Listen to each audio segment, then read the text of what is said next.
മാന്നാറിൽ കൊല്ലപ്പെട്ട കലയുടെ വീട് മന്ത്രി സജി ചെറിയാൻ സന്ദർശിച്ചു. കലയുടെ കുടുംബത്തിന് നീതി ഉറപ്പാക്കുമെന്ന് മന്ത്രി പറഞ്ഞു. നീതിപൂർവവും നിഷ്പക്ഷവുമായ കേസന്വേഷണമാണ് നടക്കുന്നതെന്നും കുറ്റവാളികളായ ആരെയും തന്നെയും രക്ഷപ്പെടാൻ അനുവദിക്കുകയില്ല എന്നും സജി ചെറിയാൻ കൂട്ടിച്ചേർത്തു. പ്രതികളുടെ കേസ് വാദിക്കുന്നതിനായി വക്കാലത്ത് ഏറ്റെടുത്തിരിക്കുന്നത് ഒരു പാർട്ടി വക്കീലാണ്. അദ്ദേഹത്തോട് പ്രതികളുടെ വക്കാലത്ത് ഒഴിയണമെന്ന് പാർട്ടി നിർദ്ദേശിച്ചിട്ടുണ്ടെന്നും മന്ത്രി പറഞ്ഞു. മാന്നാറിൽ കൊല ചെയ്യപ്പെട്ട കലയുടെ കുടുംബത്തിന് നീതി ഉറപ്പാക്കുമെന്ന് മന്ത്രി സജി ചെറിയാൻ പറഞ്ഞു. കൊല്ലപ്പെട്ട കലയുടെ വീട് മന്ത്രി സജി ചെറിയാൻ സന്ദർശിച്ചു. ഇതിനുശേഷമാണ് മാധ്യമപ്രവർത്തകരോട് ഇക്കാര്യം പറഞ്ഞത്. നിഷ്പക്ഷവും നീതിപൂർവവുമായ കേസന്വേഷണമാണ് കേസിൽ നടക്കുന്നതെന്നും കുറ്റവാളികളായ ആരെയും തന്നെയും രക്ഷപ്പെടാൻ അനുവദിക്കില്ല എന്നും സജി ചെറിയാൻ പറഞ്ഞു. സർക്കാർ കലയുടെ കുടുംബത്തോടൊപ്പമാണ്. ഇപ്പോൾ നാട്ടിൽ നടക്കുന്ന പ്രചരണങ്ങൾ വാസ്തവവിരുദ്ധമാണെന്നും മന്ത്രി പറഞ്ഞു. പ്രതികളുടെ കേസ് വാദിക്കുന്നതിനായി വക്കാലത്ത് ഏറ്റെടുത്തിരിക്കുന്നത് ഒരു പാർട്ടി വക്കീലാണ്. അദ്ദേഹത്തോട് പ്രതികളുടെ വക്കാലത്ത് ഒഴിയണമെന്ന് പാർട്ടി നിർദ്ദേശിച്ചിട്ടുണ്ടെന്നും മന്ത്രി പറഞ്ഞു. ഈ പ്രതികളെ സഹായിക്കുന്ന തരത്തിലുള്ള നിലപാട് പാർട്ടിക്കുള്ളിലുള്ള ആരെടുത്താലും അവർ പാർട്ടിയിൽ ഉണ്ടാവില്ല എന്നും സജി ചെറിയാൻ പറഞ്ഞു. പ്രദേശത്തെ CPM പ്രവർത്തകർ കലയുടെ വീട് സന്ദർശിക്കാതിരുന്നത് തെറ്റായിപ്പോയെന്നും മന്ത്രി പറഞ്ഞു. വിദേശത്തുള്ള പ്രതി അനിലിനെ നാട്ടിലെത്തിക്കുവാൻ ഇന്റർപോളിന്റെ സഹായം തേടുന്നതിന് സർക്കാരിന്റെ എല്ലാവിധ സഹായങ്ങളും പോലീസിന് ലഭ്യമാക്കുമെന്നും ഇതിനുവേണ്ടിയുള്ള നിർദ്ദേശങ്ങൾ നൽകിയിട്ടുണ്ടെന്നും മന്ത്രി അറിയിച്ചു. ജില്ലാ പോലീസ് മേധാവിയുടെ മേൽനോട്ടത്തിൽ 2 DYSPമാരുടെ നേതൃത്വത്തിലുള്ള വലിയ പോലീസ് സംഘമാണ് കേസ് അന്വേഷിക്കുന്നത്. കൃത്യത്തിൽ ഉൾപ്പെട്ടിട്ടുള്ള പ്രതികൾ ആരും തന്നെ രക്ഷപ്പെടില്ല. മുഴുവൻ പ്രതികളെയും പോലീസ് കണ്ടെത്തി അഴിക്കുള്ളിലാക്കും. നിയമസഭാ സമ്മേളനം നടക്കുന്ന വേളയായതുകൊണ്ടാണ് കലയുടെ വീട് സന്ദർശിക്കാനായി താമസം വന്നതെന്നും അദ്ദേഹം പറഞ്ഞു. മരണപ്പെട്ട കലയുടെ വീട് ഇപ്പോൾ ഞാൻ ബന്ധപ്പെട്ട ഞങ്ങളുടെ പാർട്ടി പ്രവർത്തകരും പഞ്ചായത്ത് പ്രസിഡന്റ് അടക്കമുള്ളവരിപ്പോൾ സന്ദർശിച്ചു.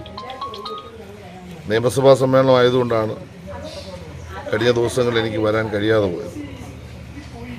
അതിഗൗരവമായി തന്നെയാണ് പോലീസ് ഈ കേസ് അന്വേഷിക്കുന്നത്. SP-യുടെ നേതൃത്വത്തിലുള്ള പ്രത്യേക ടീമിനെയാണ് കേസ് അന്വേഷണത്തിൽ ചുമതലപ്പെടുത്തിയിട്ടുള്ളത്. കേസിൽ കുറ്റവാളികളായ ആളുകൾ ആരാണെങ്കിലും രക്ഷപ്പെടാൻ ഒരു കാരണവശാലും അനുവദിക്കില്ല. സർക്കാർ ഈ കാര്യത്തിൽ വ്യക്തമായ നിലപാട് പോലീസിനെ ധരിപ്പിച്ചിട്ടുണ്ട്. ആ കുടുംബത്തിൻ്റെ ദുഃഖത്തിൽ പങ്കാളികളായാണ് ഞങ്ങൾ. കൂടുതൽ അന്വേഷണങ്ങൾ ഇനി ആവശ്യമാണ്.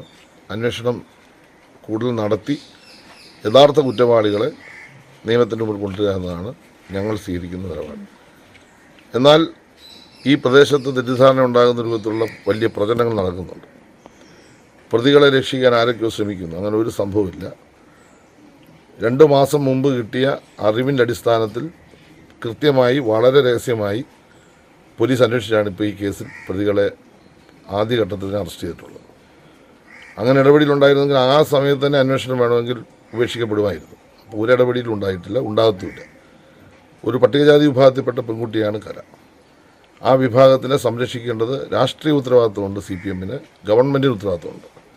ആ കാര്യത്തിൽ രാഷ്ട്രീയമായ ഞങ്ങളുടെ ഉത്തരവാദിത്വം, സർക്കാരിൻ്റെ ഉത്തരവാദിത്വം പൂർണ്ണമായി നിർവഹിക്കപ്പെടും. ഒരു തരത്തിലും ആ കുടുംബത്തിന് ദോഷം വരുന്ന കാര്യങ്ങളിലൊന്നും ഒരു തരത്തിലൊരു പാളിച്ച ഉണ്ടായിരിക്കാനുള്ള നിർദ്ദേശം പോലീസിന് കൊടുത്തിട്ടുണ്ട്. പിന്നെ തെറ്റിദ്ധാരണാജനകമായി രാഷ്ട്രീയ മുതലെടുപ്പിന് വേണ്ടി നടത്തുന്ന പ്രചരണങ്ങളും പ്രവർത്തനങ്ങളിലും ജനങ്ങൾ വിശ്വസിക്കരുത്. ഈ യഥാർത്ഥ പ്രതി എന്ന് പറയുന്ന കലയുടെ ഭർത്താവ് അദ്ദേഹം വിദേശത്താണ്. അയാളെ കൊണ്ടുവരാനുള്ള നടപടികൾ പോലീസ് സ്വീകരിച്ചിട്ടുണ്ട്. അയാൾ വന്നതിന് ശേഷമായിരിക്കണം കൃത്യമായ അന്വേഷണത്തിലേക്ക് പോകാൻ കഴിയുന്നത്. ആ കാര്യത്തിൽ ഞങ്ങളുടെ നിലപാട് വ്യക്തമാക്കുന്നു. വീട്ടുകാരുടെ ആ നിലപാട് ഇപ്പോൾ പറഞ്ഞിട്ടുണ്ട്. ഒരു വക്കീൽ ഈ കേസ് അറ്റൻഡ് ചെയ്തു എന്നൊരു പ്രശ്നം വന്നിട്ടുണ്ട്. സ്വാഭാവികമായിട്ടും വക്കീലുമാർക്ക് അവരുടെ മുമ്പിൽ വരുന്ന കക്ഷികളുടെ കേസുകൾ അറ്റൻഡ് ചെയ്യാൻ കഴിയും. പക്ഷേ പാർട്ടി പ്രവർത്തിക്കുന്ന വക്കീൽ ഈ കേസിൽ അറ്റൻഡ് ചെയ്യാൻ പാടില്ല എന്ന് പാർട്ടി തീരുമാനിച്ച് അയാൾ ആ വക്കാലത്ത് ഒഴിയാൻ ഡയറക്ഷൻ കൊടുത്തിട്ടുണ്ട്.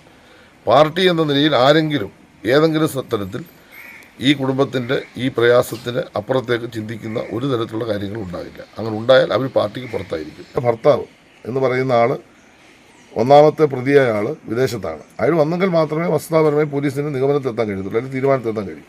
ഇപ്പോൾ എന്തെങ്കിലും ഒരു കൊലപാതകം ആരെങ്കിലും ചെയ്തു എന്ന് എനിക്ക് പറയാൻ പറ്റും. അന്വേഷണം വരട്ടെ. അന്വേഷണത്തിൻ്റെ അടിസ്ഥാനത്തിൽ ഇത് മുഴുവൻ തെളിയിക്കും. പിന്നെ ഇത്രയും കാലത്തിനിടയിൽ ഇത് കണ്ടെത്തിയത് ഇപ്പോഴാണല്ലോ. കണ്ടെത്തിയപ്പോൾ ഗവൺമെൻറ്റും പോലീസും എടുത്ത സമീപനം കൃത്യമാണ്. അത് വളരെ രഹസ്യമായി അന്വേഷിച്ച് അതിൽ വസ്തുതയുണ്ടെന്ന നിഗമനത്തിലേക്ക് പോലീസ് എത്തിക്കഴിഞ്ഞു. ഇനി ബാക്കിയുള്ള ഭാഗമാണ് പോലീസ് നടപടി സ്വീകരിക്കേണ്ടത്. അതിനകത്ത് ഒരു തരത്തിലും ഒരു പക്ഷപാതത്വവും ഉണ്ടാകില്ല. ഞങ്ങൾ ഗവൺമെൻറ് എന്നുള്ള നിലയിൽ ശക്തമായ നിലപാട് ഇക്കാര്യത്തിൽ സ്വീകരിച്ചിട്ടുണ്ട്. പോലീസിന് അതിനുള്ള സ്വാതന്ത്ര്യം കൊടുത്തിട്ടുണ്ട്. നിഷ്പക്ഷവും നീതിപൂർവ്വ അന്വേഷണം നടക്കും. അത് അവർക്ക് ആ രൂപത്തിൽ കുറ്റവാളികളെ കണ്ടെത്തി നിയമത്തിൽ കൊണ്ടുവരികയും ഇന്റർപോളിന്റെ സഹായം തേടിയിട്ടുണ്ട്. അതെ, അത് പോലീസ് ചെയ്യേണ്ട കാര്യങ്ങളാണ്. ഇന്റർപോളിൻ്റെ സഹായം തേടിയിട്ടുണ്ടാവും, വിദേശത്ത് എന്തിനും വരണമല്ലോ. ഇതിൻ്റെ ഒരു ഭാഗം ഇപ്പം അന്വേഷണം നടക്കുകയാണല്ലോ. ബാക്കി പറയട്ടെ, അന്വേഷണത്തിൻ്റെ ഭാഗമായി വരേണ്ട കാര്യങ്ങൾ ഇപ്പം ഞാൻ പറയേണ്ട കാര്യമില്ല, അത് പോലീസാണ് പറയേണ്ടത്.